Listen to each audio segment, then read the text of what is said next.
Hello everyone. In this video we will discuss about the BMIDE. Okay, तो यहाँ पे क्या करते हैं, थोड़ा नीचे जाते हैं, ऊपर है। Okay, so introduction to the BMIDE। इसका लॉन्ग फॉर्म होता है business modeler integrated development environment. Okay, और ये इसकी डेफिनेशन है। BMID is a tool for configuring and extending the data model of your Teamcenter installation. The data model object define the objects and rule used in the Teamcenter. ठीक है, अब ये definition है, मैं इसको एक सिंप्लीफाइड वे में आपको बताता हूँ कि ये हमारा अभी रिच क्लाइंट का टीम सेंटर है। और ये जब इंस्टॉल होता है, टीम सेंटर जब सीमेंस की तरफ से आता है उसको हम इंस्टॉल करते हैं, तो ये जो भी चीज़ें हैं फाइल में हम न्यू में जाते हैं, आइटम फोल्डर फ्रॉम, ये चीज़ें क्रिएट करते हैं ना, कि ये आइटम क्रिएट करते हैं। यहाँ पे अलग अलग हमको आइटम्स दिखते हैं। हाँ, अभी आइटम है तो इसको हम नेक्स्ट करते हैं। सपोज यहाँ पे नेम देना है, हमने नाम दे दिया इसको W601 और फिनिश कर दिया।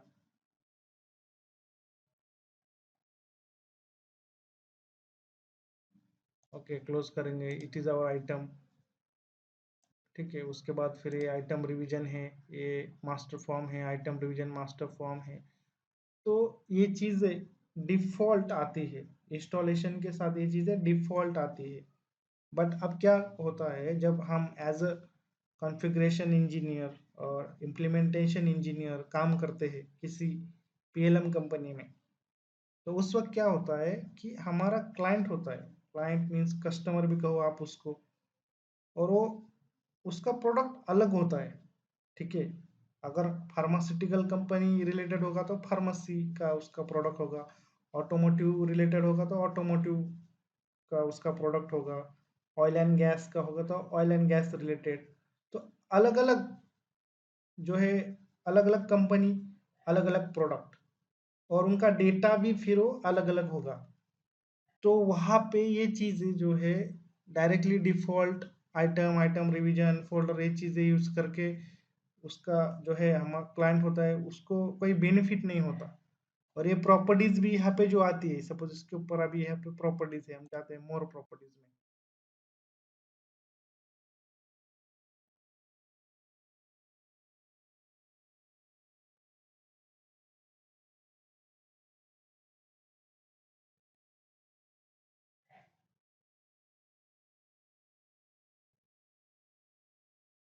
तो ये जो है, ये मोर प्रॉपर्टीज है। तो ये डिफ़ॉल्ट आ गई है, यहाँ पे ऑल में जाएंगे तो बहुत सारी प्रॉपर्टीज हमको मिलती है। ओके, तो ये ऑलरेडी जो है डिफ़ॉल्ट आई है, जब जैसे टीम सेंटर इंस्टॉल हुआ है उसके साथ ये आ जाती है। बट ये जो हमारा क्लाइंट है, कस्टमर है, उसका तो प्रोडक्ट अलग है, तो उसके लिए ये जो है प्रॉपर्टीज यूज़ में नहीं आती है। या ये प्रॉपर्टीज के अलावा भी उसको कोई और एक्स्ट्रा प्रॉपर्टीज चाहिए होती है। ठीक है, और समटाइम्स क्या होता है कि वो बोलेंगे भाई ये अभी जो है हमको पता है आइटम, आइटम रिवीजन का यूज़ करके हम जो है डेटा मैनेज करते हैं, उसको वर्कफ्लो के थ्रू प्रोसेस करते हैं। तो वो बोलेगा भाई अभी सपोज आपका क्लाइंट कस्टमर है कि ऑटोमोटिव वाला है, तो वो क्या बोलेगा कि जो है पहले तो इसका लोगो चेंज करो। ओके, फिर वो बोलेंगे भाई आइटम जो है उसका इस तरह से लोगो चाहिए, और आइटम रिवीजन का कुछ अलग लोगो बताएगा। फिर उसके बाद बोलेगा ये जो है कंपनी, ये जो नाम आ रहा है आइटम का, और यहाँ पे आइटम आ रहा है सिर्फ, इसके अलावा मुझको कैसा चाहिए, मेरा जो कंपनी है उसका इनिशियल लगा दो। और फिर इनिशियल लगाने के बाद बोलेगा आगे जो है अभी सपोज उसका कंपनी, अभी यहाँ पे एक कंपनी है। ओके, ये देखो, एक कंपनी कंसिडर करो, एक वेरोक लाइटिंग सिस्टम नाम की कंपनी है। तो वो क्या बोलेंगे भाई मेरा इनिशियल है ना, वो वेरोक लाइटिंग सिस्टम VLS, आगे कैट पार्ट चाहिए। कोई कंपनी बोलेंगे भाई मुझको इनिशियल लगा दो। ओके, मर्सिडीज बेंज वाले क्या बोलेंगे MB और डिजाइन पार्ट, और ये लोगो चेंज कर दो। इस तरह से रिक्वायरमेंट बोलेंगे। अगर ऐसा नेक्स्ट कर दे, अब क्या होगा, आईडी, रिवीजन, नेम आ गया, डिस्क्रिप्शन, अब ये यहाँ पे मैंडेटरी कर दिया, वो बोलेंगे ये मैंडेटरी हटा दो। ठीक है, ये ऐसे भी रिक्वायरमेंट हो सकती है, या बोलेंगे इसके अलावा या क्या करो, व्हीकल का नाम हमको ऐड करना है, तो यहाँ पे व्हीकल नेम, और इस तरह से वहाँ को लिखने के लिए चांस आना चाहिए। उसके बाद ये बोलेंगे यूनिट ऑफ मेजर है, अभी ये यूनिट ऑफ मेजर है, यहाँ पे टाइप करके डाल रहे हैं हम, सेंटीमीटर, एम, किलोमीटर, जो भी रहेगा, okay, as per the product requirement. तो बोलेगा वो मुझको एम और किलोमीटर वाले नहीं चाहिए, जो है यूनिट ऑफ मेजर में ओनली जो है मीटर और सेंटीमीटर चाहिए। उसके लिए यहाँ पे एक लिस्ट ऑफ एलओवी लगा दो। ठीक है, लिस्ट ऑफ वैल्यूज लगा दो, मतलब यहाँ उसको दिखेगा ओनली मीटर और सीएम दिखेगा, वो उसको सिलेक्ट करेंगे, वो यहाँ पे आ जाएगा। नहीं तो क्या होगा, जल्दी जल्दी में किसी ने केएम लिख दिया, तो आगे जाके उनके प्रोडक्ट रिलेटेड इंफॉर्मेशन में इशू हो सकते हैं। तो इस तरह से कस्टमर की रिक्वायरमेंट होगी। उसके बाद अभी कैसा होगा कि भाई उसने अभी बना दिया, आइटम बना दिया, उसका नाम लिख दिया, रिवीजन आ गया, वो क्या बोलेंगे अभी रिवीजन है। तो ये रिवीजन में हम जब यहाँ पे जाके व्यूअर में सपोज चले गए, यहाँ पे जाते हैं ऑल में, तो यहाँ पे हमको प्रॉपर्टीज दिखेंगे अच्छे से, ये बहुत सारी प्रॉपर्टीज है। ठीक है, अब वो क्या बोलेगा कि ये जो प्रॉपर्टीज है इसमें तो कोई काम की नहीं है, कुछ प्रॉपर्टीज हटा दो बोलेगा, या क्या बोलेगा कि यहाँ पे तो मटेरियल नहीं है, मुझको तो मटेरियल, अब ये उसका अगर एक कैड का पार्ट होगा और उस वो कैड के पार्ट का कोई मटेरियल होगा, तो वो प्रॉपर्टी डालना है ताकि वो इजीली उसको आइडेंटिफाई करे, जो भी उनका एम्प्लॉय होगा उसके ऊपर काम करता होगा, तो वहाँ पे उसकी इंफॉर्मेशन डाल सकता है कि ये मटेरियल है, पीसी है, पॉलीकार्बोनेट या एबीएस मटेरियल है। ठीक है, पीपी होगा, पॉलीप्रोपिलीन, उसके बाद उसका वेट चाहिए होगा, material weight, okay, actual weight भी डाल सकते हैं, देन कैड का वेट होगा तो कैड का वेट, इस तरह से उसके डेटा रिलेटेड वो बोलेगा ये प्रॉपर्टी चाहिए। ठीक है, ऑलरेडी मैंने बॉम एक्सप्लेन किया है कंपनी का ओवरव्यू लेके, तो वो जो बॉम होती है उसमें जो प्रॉपर्टीज होती है वही प्लांट का लोकेशन क्या है, ठीक है, और जो है डिजाइन सेंटर कहाँ पे है, डिजाइन किसने ओरिजिनेट किया है इसको, और डिजाइन लीड कौन कर रहा है, तो उस तरीके प्रॉपर्टीज हम यहाँ पे डाल सकते हैं। ओके, ये सब चीजें हम बना सकते हैं, ये जो है इसका लोगो चेंज कर सकते हैं, इसका जो आइटम है उसका नाम चेंज कर सकते हैं। तो ये सब चीजें पॉसिबल होती है बीएमआईडी से। ओके, तो this is a simple understanding of BMID. Okay, BMID is the Business Modular Integrated Development Environment. और जब टीम सेंटर इंस्टॉल होता है तो ये सब चीज़ें डिफ़ॉल्ट आती है, but as per customer requirement हम जो है उसको वो चीज़ें बना के देते हैं, और यहाँ पे वो चीज़ें डिस्प्ले होती है। ओके, यहाँ पे डिस्प्ले होती है, और वो चीज़ें हम कहाँ पे क्रिएट करते हैं, कहाँ पे कॉन्फ़िगर करते हैं, बीएमआईडी में। ओके, तो इतनी हमको इसकी अंडरस्टैंडिंग चाहिए। तो अब क्या करते हैं हम, बीएमआईडी को किस तरह से ये करना है, ओपन करना है, वो उसको देखते हैं। सो अब क्या करते हैं कि बीएमआईडी जो है वो ओपन करते हैं। जिस तरह से हम टीम सेंटर को यहाँ पे ओपन करके इसमें अलग अलग एप्लीकेशन आते हैं, यहाँ पे देखा है हमने अलग अलग एप्लीकेशन, तो जो है बीएमआईडी को हमको अलग से ओपन करना होता है, वो डायरेक्टली रिच क्लाइंट में नहीं आता। ठीक है, वो एक टूल है, और उसका यूज़ करके हम जो है हमारी रिक्वायरमेंट को अचीव करते हैं। तो उसको ओपन करने के लिए एक तो क्या करना है, यहाँ पे जाएंगे सपोज हम। ठीक है, यहाँ पे जाने के बाद आप जो है सी में चले जाओ, और सी में जाने के बाद सॉफ्ट, SPLM, उसमें TC रूट, फिर देखो यहाँ पे अलग अलग फोल्डर है, ये BMID फोल्डर, इसको क्लिक करो। तो यहाँ पे तीन चीज़ें, क्लाइंट, टेम्पलेट, वर्कपेस। हम जब क्लाइंट में जाते हैं तो यहाँ पे देखो एक फाइल होती है batch file. Okay, BM Windows batch file BMID, इसको राइट क्लिक करके सिलेक्ट करो, राइट क्लिक करो और रन एज एडमिनिस्ट्रेटर, ऐसा करके भी आप जो है यहाँ से BMID जो टूल है उसको ओपन कर सकते हैं। बैक जाता हूँ, यहाँ पे टेम्पलेट और वर्क पेस। तो वर्क पेस एक ऐसा जगह है, यहाँ पे जो है हम हमारा एक फोल्डर भी क्रिएट कर सकते हैं एज पर द प्रोजेक्ट, और उसके अंदर जो है BMID प्रोजेक्ट टेम्पलेट सेव करते हैं। BMID प्रोजेक्ट टेम्पलेट, या हम जो है यहाँ पे हमको प्रोजेक्ट सेव करना है ऐसा कहा जाता है। मतलब क्या होता है कि आप यहाँ पे रिच क्लाइंट में आपके कस्टमर के हिसाब से आइटम बना रहे हैं, उसका लोगो चेंज कर रहे हैं, उसके ऊपर प्रॉपर्टीज डाल रहे हो, ठीक है, तो वो चीज़ें एक टेम्पलेट में सेव हो जाती है, उसको ही हम प्रोजेक्ट कहते हैं। और वो जो प्रोजेक्ट है वो यहाँ पे हम वर्क पेज के अंदर ये फोल्डर्स में सेव होता है। देन ये टेम्पलेट, अब ये टेम्पलेट क्या है, इसमें देखो ऑलरेडी यहाँ पे टेम्पलेट है, फाउंडेशन टेम्पलेट और ट्रांसलेशन सर्विस टेम्पलेट। देन उसके बाद यहाँ पे जो है कि ये क्लासिफिकेशन टेम्पलेट।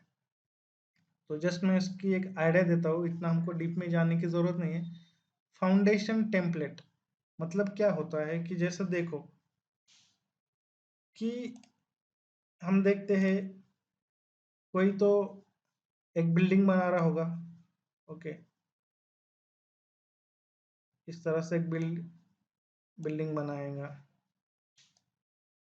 ठीक है, 3 फ्लोर की एक उसने बिल्डिंग बना दिया, यहाँ पे उसकी पार्किंग होगी, इट इज फर्स्ट फ्लोर, और ये जो है उसका सेकंड फ्लोर है।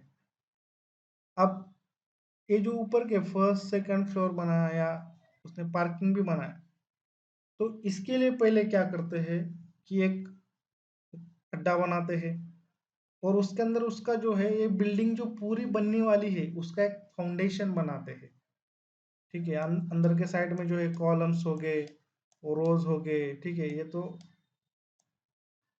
ये ग्राउंड के नीचे का है, ये चीजें है ग्राउंड के ऊपर की है, नीचे वो क्या है एक फाउंडेशन बनाते हैं, उसका बेस बनाते हैं, और देन उस बेस पे ये पूरी ऊपर की parking first floor second floor ये बनाते हैं। तो टीम सेंटर में वैसे ही होता है। अब जब टीम सेंटर डिफॉल्ट इंस्टॉल हो जाता है तो वो जो चीजें हम डिफॉल्ट देखते हैं वो सब फाउंडेशन टेम्पलेट के थ्रू दिखती है हमको। और हम क्या करते हैं, अभी हम एज पर हमारे कस्टमर हम जो भी चीजें बनाने वाले हैं, नया आइटम बनाने वाले, कस्टम आइटम, उसको लोगो उसका चेंज करने वाले हैं, उसके ऊपर प्रॉपर्टीज डालने वाली है, तो उसकी भी एक टेम्पलेट बनेगी, और उस टेम्पलेट की डिपेंडेंसी हमको इस फाउंडेशन टेम्पलेट पे देना होती है, ठीक है। मतलब क्या होता है कि हमारे कस्टमर के हिसाब से हमने सपोज एक आइटम बनाया, वो हमारा फर्स्ट फ्लोर है, बट उसका जो फाउंडेशन है उसकी डिपेंडेंसी हमको किसी के ऊपर देना होती है, तो वो हम कहीं पे देते हैं, फाउंडेशन टेम्पलेट पे देते हैं। ओके, तो बस इतना ही फाउंडेशन टेम्पलेट का कंसेप्ट यहाँ पे कोरिलेट करके हमको अंडरस्टैंड करना है कि भाई इसने फर्स्ट फ्लोर सेकंड फ्लोर बना दिया, बट उसके लिए एक बेस बनाया, फाउंडेशन बनाया, और उसके ऊपर ये चीज बन गई। तो उसी तरह जब डिफॉल्ट हम जो देखते हैं सीमेंट का टीम सेंटर का यूजर इंटरफेस, सो वो डिफॉल्ट को ही एक्सटेंड करना है, ओके, और वो एक्सटेंड कैसा करता है, with the help of foundation template. So this is all about the foundation template.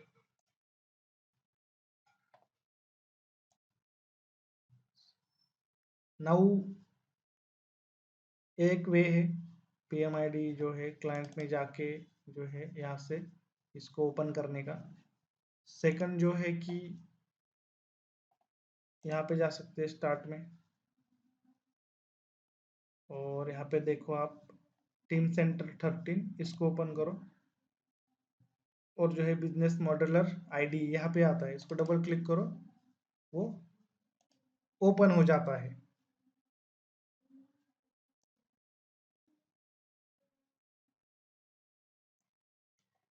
सो जब हम BMID टूल को ओपन करते हैं तो इस तरह से एक हमको विंडो आती है, और यहाँ पे है वर्क पेस। जैसे मैंने पहले ही बताया कि वर्क पेस मतलब ये एक जगह है, वहाँ पे हम जो है हमारा हमको प्रोजेक्ट जो भी क्रिएट करेंगे, ओके, प्रोजेक्ट क्रिएट करेंगे मतलब जो भी हमारे कस्टमर के रिक्वायरमेंट है उसको फुलफिल करने के लिए हम उसके कॉन्फ़िगरेशन के लिए एक टेम्पलेट क्रिएट करेंगे, वो यहाँ पे वर्क पेस नाम के फोल्डर में सेव हो जाएगी।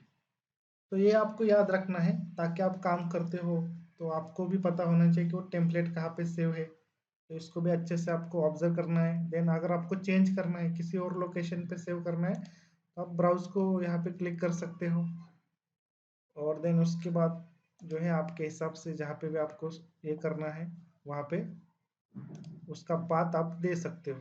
उसके बाद अगर सपोज आपने एक बार यहाँ पे बता दिया ये पाथ है, और use this as a default and do not ask again, यहाँ पे अगर क्लिक करेंगे और ये सब होने के बाद जब हम अगेन अगले दिन BMID ओपन करेंगे तो ये डिफ़ॉल्ट जो है इस ये लोकेशन पे वो आपका प्रोजेक्ट सेव हो जाएगा। उसके अंदर जो भी काम करेंगे वो सेव हो जाएंगे, और ये बार बार आपको ये विंडो नहीं आएगी। ओके, तो हमको ऐसा नहीं करना है। इन केस हम ऐसे ही रखते हैं कि हर बार इसने जो है पाथ हमको दिखाना चाहिए। उसके बाद just we need to click on the launch, और लॉन्च के बाद जो है हमारा BMID यूज़र इंटरफेस ओपन हो जाता है।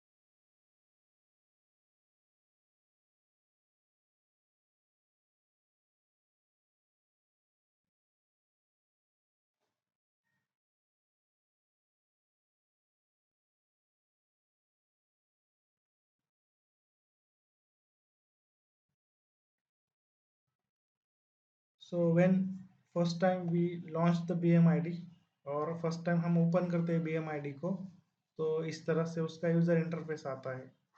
ठीक है, तो आप जो है वेलकम नोटिस को यहाँ से क्लोज कर सकते हो, कोई इशू नहीं।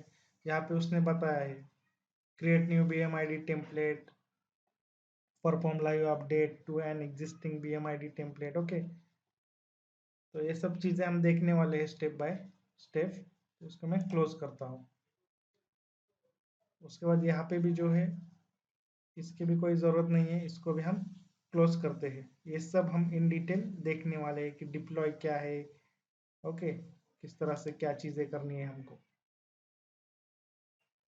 तो ये जो है BMID का यूज़र इंटरफेस है।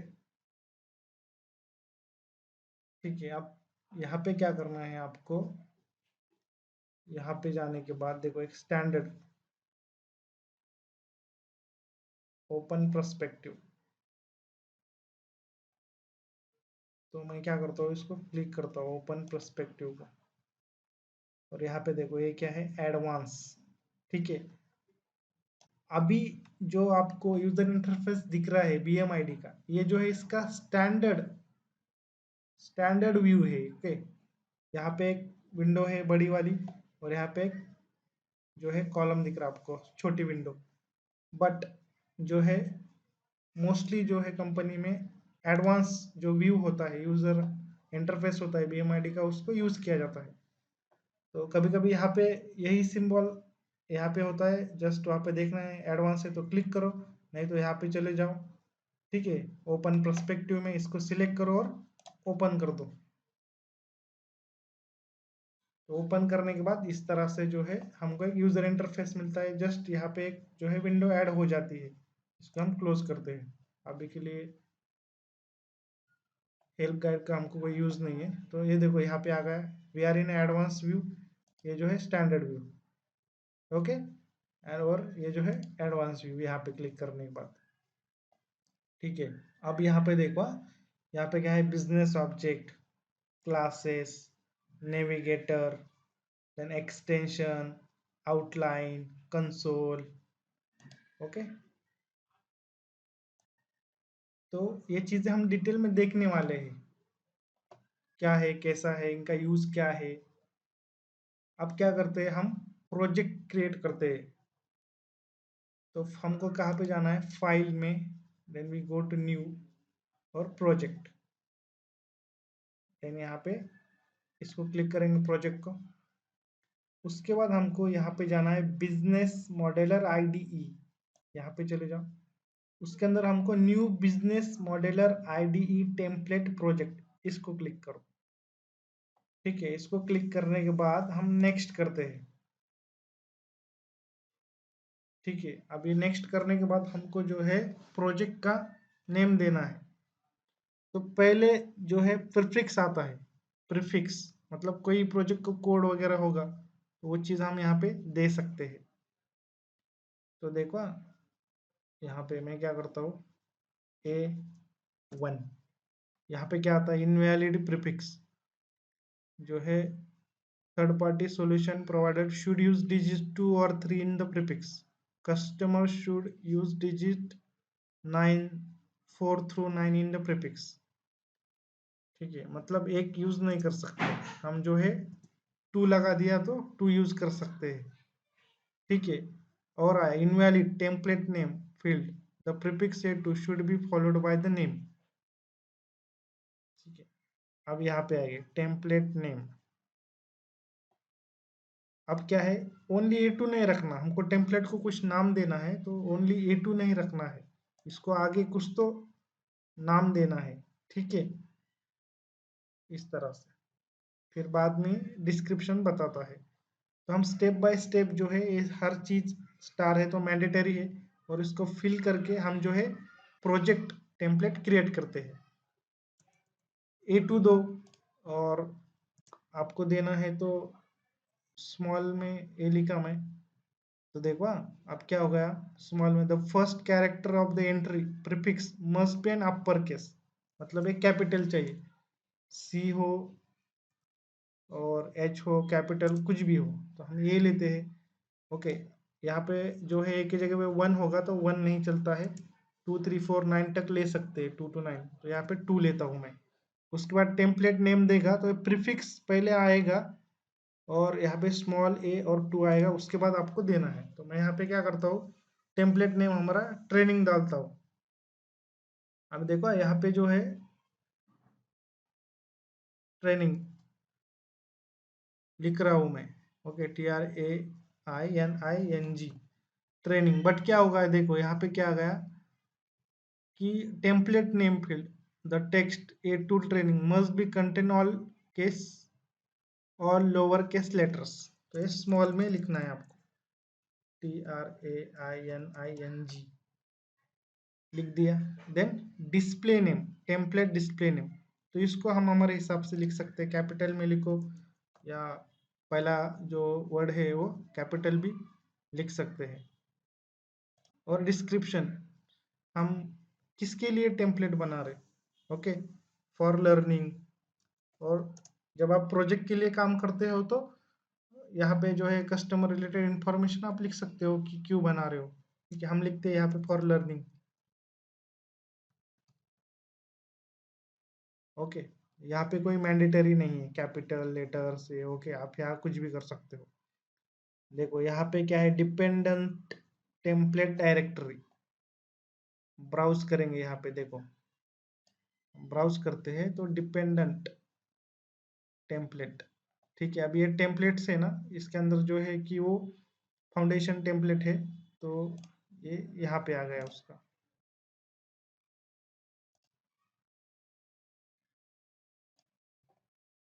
बैक करते हैं, नेक्स्ट,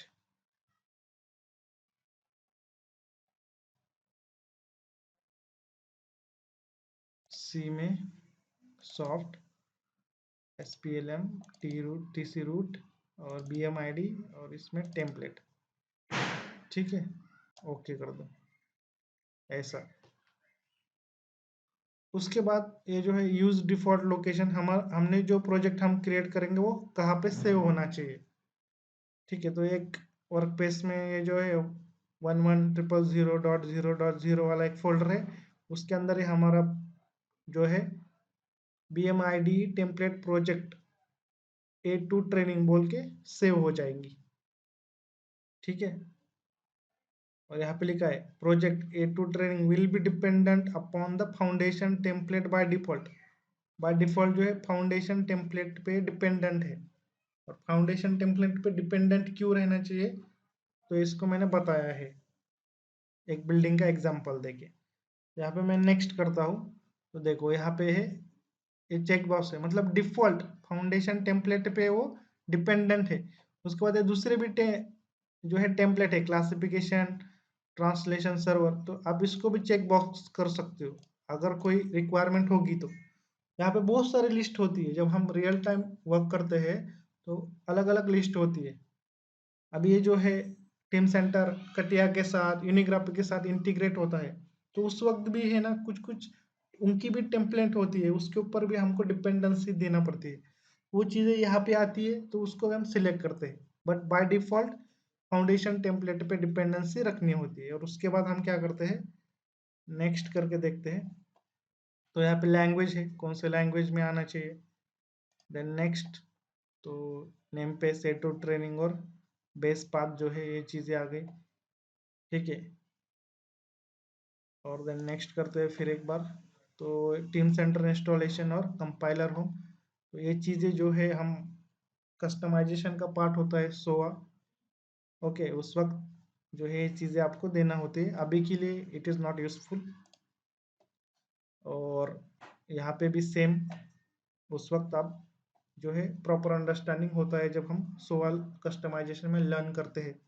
ठीक है, अभी का जो है हमारा वो कोडलेस कस्टमाइजेशन भी कहते हैं BMID में। ओके, बिना कोडिंग के हम हमारी रिक्वायरमेंट को अचीव कर रहे हैं, तो जस्ट आपको फिनिश करना है।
यहाँ पे जो है हमारी डिपेंडेंसी फाउंडेशन टेम्पलेट पे है, तो वो भी लोड हो रही, और उसके साथ हमारा जो है A2 training BMID template project create हो रहा है।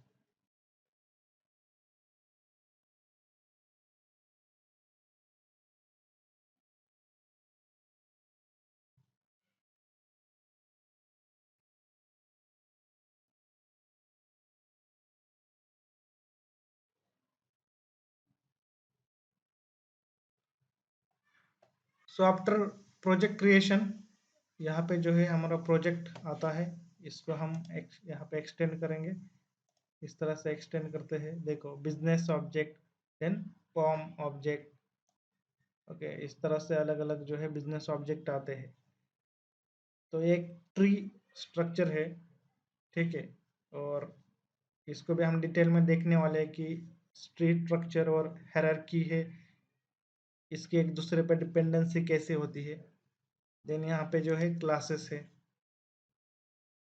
ओके, तो सिमिलर बिजनेस ऑब्जेक्ट होता है, तो उसी तरह से इसका भी स्ट्रक्चर होता है। देन यहाँ पे जो है नेविगेटर व्यू है। ओके, नेविगेटर व्यू को ओपन करते हैं तो प्रोजेक्ट के ऊपर जो प्रॉपर्टीज है वो आपको यहाँ पे देखने के लिए मिलती है। जस्ट आप ये जो है ए टू ट्रेनिंग, इसको राइट क्लिक करो और यहाँ पे देखो प्रॉपर्टीज। तो इसमें जो है यहाँ पे नीचे जाते हैं टीम सेंटर, ये भी अलग अलग प्रॉपर्टीज हमको यहाँ पे मिलती है। बट टीम सेंटर में जाने के बाद BMID को सिलेक्ट करते हैं हम। तो यहाँ पे देखो template name, template display name, prefix जो है A2 है, ठीक है, डिस्क्रिप्शन और डिपेंडेंट टेम्पलेट डायरेक्टरी। यहाँ पे आप और देना है, आपको सिलेक्ट करना है एक्स्ट्रा, तो यहाँ से आप सिलेक्ट कर सकते हो। आपको जो है ये मैंडेटरी नहीं है, मतलब अच्छी प्रैक्टिस नहीं कि आप यहाँ से जो है प्रीफिक्स को चेंज करो, डिस्प्ले नेम को चेंज करो। बट कभी कभी इन एक्सेप्शन केस में अगर ज़रूरत गिरती है हमको डिस्प्ले नेम चेंज करने की, प्रीफिक्स नेम चेंज करने की, या यहाँ पे जो है इनका पाथ चेंज करने की, डिस्क्रिप्शन चेंज करने की, तो वो चीज़ें जो है हमको यहाँ पे नेविगेटर में जाना है, राइट क्लिक प्रॉपर्टीज, और उसके बाद ये प्रॉपर्टीज में ये विंडो ओपन होता है, उसमें टीम सेंटर BMID में, और यहाँ पे आप चेंज कर सकते हो, और उसके बाद अप्लाई एंड क्लोज करना है। बट जो है कि इसको नहीं किया, चेंज नहीं किया हुआ ही अच्छा है। ओके, इससे क्या होता है, कंफ्यूजन्स हमारे अवॉइड होते हैं। देन उसके बाद प्रोजेक्ट बैकअप, इसको हम क्लिक करते हैं।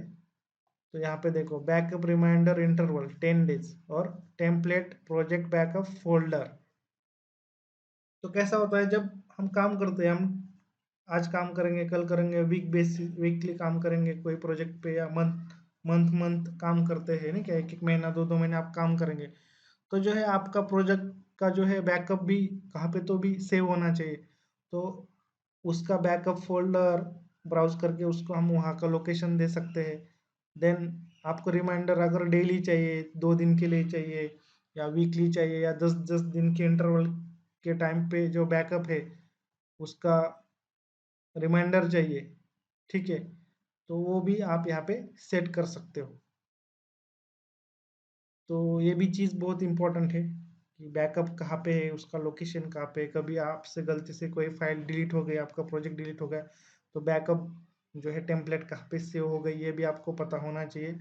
और अगर इन केस इंटरव्यू में पूछा गया या कभी ज़रूरत आ गई प्रीफिक्स चेंज करने की, या जो है डिस्प्ले नेम और ये चीज़ें चेंज करने की, तो ये भी आपको पता होना चाहिए कि नेविगेटर व्यू में ट्रेनिंग राइट क्लिक करके प्रॉपर्टीज में जाना है और यहाँ से वो चीज़ें आ जाती है, ठीक है। और कभी कभी क्या होता है कि वो ऐसा कहता है कि वो ये जो है एक टेम्पलेट, सपोज कोई नई टेम्पलेट है और उसके ऊपर डिपेंडेंसी देनी है, ठीक है, तो उसको भी आप यहाँ पे जाके सिलेक्ट कर सकते हैं। तो ये चीज़ हो गई नेविगेटर की। इतना ही नेविगेटर का हमारे लिए यूज़ है। देन क्लासेस और बिजनेस ऑब्जेक्ट को तो इन डिटेल हम देखने वाले हैं जब हम एक कस्टम आइटम क्रिएट करेंगे। उसके बाद यहाँ पे आते हैं एक्सटेंशंस, ठीक है। जब एक्सटेंशंस आएंगे तो उस वक्त मैं इसको एक्सप्लेन करूँगा ताकि आपको बहुत अच्छी तरीके से इसके यूज केस पता हो। देन आउटलाइन, और उसके बाद है कंसोल व्यू। कंसोल व्यू क्या होता है कि जब भी हम कोई प्रोजेक्ट लोड करते हैं और उसमें कोई इशू आता है तो वो यहाँ पे डिस्प्ले करता है कंसोल, ठीक है। कोई एरर आता है तो वो चीज़ें यहाँ पे आती है। हाँ, कुछ चीज़ें में अगर इशू हो रहा है तो कहाँ पे देखना है, तो कंसोल कंसोल व्यू में जाके हमको देखना है, ठीक है। ये हो गया। उसके बाद ये जो है यहाँ पे, इसको आप कह सकते हैं डेफिनेशन पेन, और हमारा एडिट पेन भी कह सकते हैं। तो अब कैसा है, यहाँ पे सेव है, सेव डेटा मॉडल, ठीक है।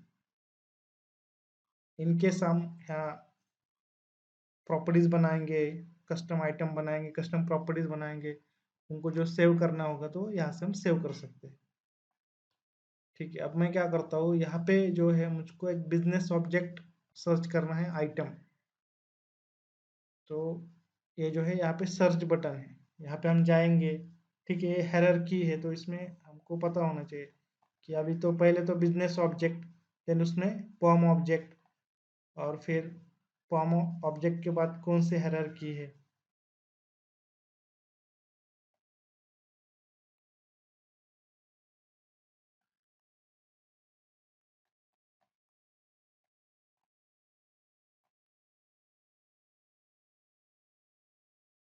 देखो पॉम एप्लीकेशन ऑब्जेक्ट, फिर इसके अंदर जाएंगे हम, फॉर्म एप्लीकेशन ऑब्जेक्ट, फिर इसके अंदर कहाँ पे जाएंगे भाई, वर्क फेस, कहाँ पे जाना, वर्क फेस ऑब्जेक्ट, फिर इसको ओपन करेंगे, और वर्क फेस ऑब्जेक्ट को ओपन करने के बाद यहाँ पे आ गया हमारा आइटम। तो ये जो है ट्री का स्ट्रक्चर, हायरार्की, पहले बिजनेस ऑब्जेक्ट, फॉर्म ऑब्जेक्ट, फिर फॉर्म एप्लीकेशन ऑब्जेक्ट, फिर वर्क पेस ऑब्जेक्ट, फिर मैंने उसको ओपन किया और फिर हमको मिल गया आइटम। ओके, और इतना प्रॉब्लम करने तक जो है डायरेक्टली ये है, इसको क्लिक करो सर्च को। ठीक है, अभी यहाँ पे COTS और कस्टम, अगर हमने कोई हम हमारे कस्टमर के लिए बनाया, ठीक है, आइटम, तो इसको निकाल देंगे। अभी ये जो यहाँ पे जो आ रही है already default OOTB, out of box, मतलब जब टीम सेंटर इंस्टॉल होता है उसके साथ ही आते हैं custom items. Okay, custom business object, okay, तो वो यहाँ पे है। यहाँ पे जो भी जिस तरह दिख रहा है ना आपको, इन सबको बिजनेस ऑब्जेक्ट कहते हैं। Business object is a generic term. ठीक है, तो हम देखते हैं आइटम, फोल्डर और डेटा सेट, इनको भी बिजनेस ऑब्जेक्ट कहते हैं। तो उसका डिफरेंस भी हम देखेंगे। तो जस्ट यहाँ पे करो, ये अलग अलग बिजनेस ऑब्जेक्ट है और जो है डिफॉल्ट है। अगर इसको हम निकाल देंगे तो ये कस्टम वाले बताएगा जो आप खुद ने क्रिएट किए हैं। ओके, अभी तक तो हमने कोई कस्टम आइटम रिवीजन क्रिएट नहीं की है, इसके लिए वो यहाँ पे नहीं आ रहा है। तो यहाँ पे COTS मीन्स बिजनेस ऑब्जेक्ट होता है। इसको सर्च करो आइटम, ठीक है, आ गया यहाँ पे आइटम, इसको क्लिक करो, ओके करो। ठीक है, ये यहाँ पे देगा। ठीक है, इतना हमको जो है हायरार्की याद रखने की जरूरत नहीं। जो भी चाहिए, आइटम चाहिए, फोल्डर चाहिए, फॉर्म चाहिए, जहाँ पे भी जाना है आपको वो आप यहाँ से इजीली सर्च कर सकते हैं। ठीक है, उसके बाद आइटम हो गया। फिर अभी सपोज फॉर्म हमको सिलेक्ट करना है, फॉर्म एप्लीकेशन में जाना है, फॉर्म एप्लीकेशन ऑब्जेक्ट, इसको सिलेक्ट करो, ओके करो, ये आ गया फॉर्म एप्लीकेशन ऑब्जेक्ट। अब देखो यहाँ पे जो है back to item, forward to, अभी पहले आइटम जो है हमने बिजनेस ऑब्जेक्ट सर्च किया था, अगर वहां पे जाना है हमको तो यहाँ से बैक करके वहां पे जा सकते हैं। देखो आइटम पे अगेन रिटर्न जो है फॉर्म आ रहा है, देखो यहाँ पे लिखा है फॉर्म एप्लीकेशन ऑब्जेक्ट, वहां पे आ सकते हैं। यहाँ पे लिस्ट क्रिएट हो जाती है, यहाँ पे आप क्लिक करेंगे तो जहाँ पे जाएंगे अपन, आप जो काम करते हो तो बहुत सारी जगह पे जाते हो, जैसे यहाँ पे लिस्ट आती है तो डायरेक्टली वहां पे जा सकते हो। तो यहाँ पे मैं क्या करता हूँ, ठीक है, आइटम पे जाएंगे, आइटम को ओपन करता हूँ मैं, ठीक है, और इसमें जो है, ठीक है, अलग अलग चीज़ें हैं। उसके बाद ये है बुक मार्क। तो बुक मार्क में जो है ऑलरेडी A2 ट्रेनिंग प्रोजेक्ट है, तो उसके रिलेटेड जो ज़रूरत की चीज़ें लगने वाली है, जहाँ पे हमको हमेशा जाना है, सपोज आइटम रिवीजन पे जाना है तो आइटम रिवीजन पे, और यहाँ पे जाने के बाद डेटा सेट में जाना है तो डेटा सेट बिजनेस ऑब्जेक्ट। तो इस तरह से जो है बुक मार्क का यूज करके भी जो है हमारा जो वर्क है हम उसको फास्ट कर सकते हैं। Okay, it is just functionality, BMID user interface की ये जो है फंक्शनैलिटी है। फॉरवर्ड बैकवर्ड, इसमें देखो यहाँ पे क्लिक करो, यहाँ पे क्लिक करो, कहाँ पे जाना है, आइटम रिवीजन पे, आइटम पे, ठीक है, तो आप डायरेक्टली वहाँ पे जा सकते हो, यहाँ से सर्च कर सकते हो। बुक मार्क तो ऑलरेडी यहाँ पे बुक मार्क किए हैं, वहाँ से तो आप कहाँ पे जाना है, फॉर्म पे जाना है तो डायरेक्टली जा सकते हो। ओके, ये आपके काम की चीज़ें हैं। So this is all about the BMID user interface. Next video में हम जो है कस्टम आइटम रिवीजन, उसका master form, item division master form किस तरह से क्रिएट होता है वो देखेंगे, और उसके ऊपर एक प्रॉपर्टीज अप्लाई करेंगे। और ये जो है यहाँ पे बिजनेस ऑब्जेक्ट, ये जो मैंने हायरार्की बताया, इसको इन डिटेल देखेंगे कि एक्चुअली क्या होता है, और क्लासेस है उसको भी इन डिटेल अंडरस्टैंड करेंगे। So this is all about the BMID user interface.